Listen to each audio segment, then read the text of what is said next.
প্রতিটি দেশ তাদের নিজের বাউন্ডারি রক্ষাই হলো প্রধান দায়িত্ব। তার জন্য দরকার উন্নত টেকনোলজি, উন্নত ডিফেন্স মেকানিজম। যেমন ভারতের কাছে আছে S-400, পাকিস্তানের কাছে আছে HQ-9 এবং রাশিয়ার কাছে আছে S-500। নমস্কার, আমি বিক্রম হালদার। বি4 বাংলাতে আপনাদের স্বাগতম। সম্প্রতি আমেরিকার প্রেসিডেন্ট ডোনাল্ড ট্রাম্প $1,70,000 বিলিয়ন একটি প্রকল্প তৈরি করতে চাচ্ছেন, যার নাম হলো গোল্ডেন ডোম। এটি কোনো সাধারণ প্রযুক্তি নয়, এটি মহাকাশ পর্যন্ত ডিফেন্স মেকানিজম করতে পারবে। এই প্রকল্পের প্রধান লক্ষ্য হলো চীন ও রাশিয়ার মতো প্রতিপক্ষ দেশগুলোর ক্ষেপণাস্ত্র হামলা থেকে আমেরিকাকে রক্ষা করা।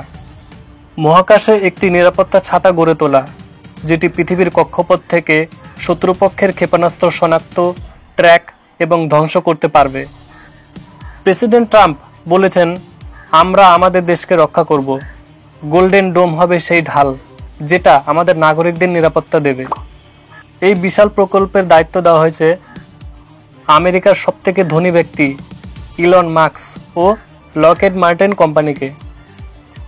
গোল্ডেন ডোম প্রকল্পটি ইসরায়েলের বিখ্যাত আয়রন ডোম সিস্টেম থেকে অনুপ্রাণিত হয়েছে, তবে এটি হবে বহুগুণ বড় এবং জটিল, যেটি মহাকাশ পর্যন্ত ডিফেন্স মেকানিজম করতে পারবে।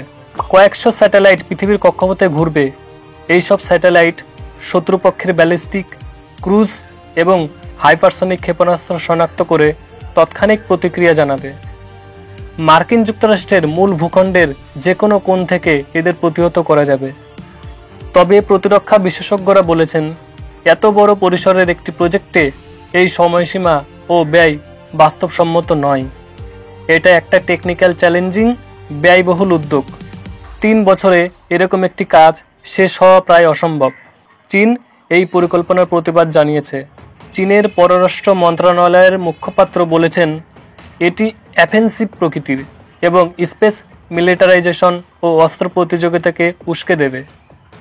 গোল্ডেন ডোম প্রকল্প বৈশ্বিক নিরাপত্তা ও ভারসাম্য নষ্ট করতে পারে। প্রেসিডেন্ট ট্রাম্পের মতে কানাডা এই প্রকল্পে অংশ নিতে আগ্রহ প্রকাশ করেছে। একদিকে আমেরিকার জন্য এটি হতে পারে এক নতুন নিরাপত্তা প্রতিরক্ষা ব্যবস্থা, অন্যদিকে এটি বিশ্ব রাজনীতির জন্য এক চরম উত্তেজনার উৎস হতে পারে। গোল্ডেন ডোম এখনও পরিকল্পনার পর্যায়ে থাকলেও এর সম্ভাবনা এবং ঝুঁকি দুইই বিশাল। যদি সফল হয়, এটি হতে পারে পৃথিবীর ইতিহাসের সবথেকে কঠিন, শক্তিশালী প্রতিরক্ষা ব্যবস্থা। কিন্তু যদি ব্যর্থ হয়, তাহলে এই বিশাল অর্থ ও প্রযুক্তির অপচয় বিশ্ব নিরাপত্তার ভারসাম্যকে নষ্ট করে দিতে পারে। এটি কি আমাদের পৃথিবীকে আরও নিরাপদ করে তুলবে, নাকি এটি হবে এক নতুন যুদ্ধের সূচনা? কমেন্ট সেকশনে অবশ্যই জানাবেন। ভিডিওটি ভালো লাগলে লাইক এবং সাবস্ক্রাইব করতে ভুলবেন না। ধন্যবাদ। জয় হিন্দ।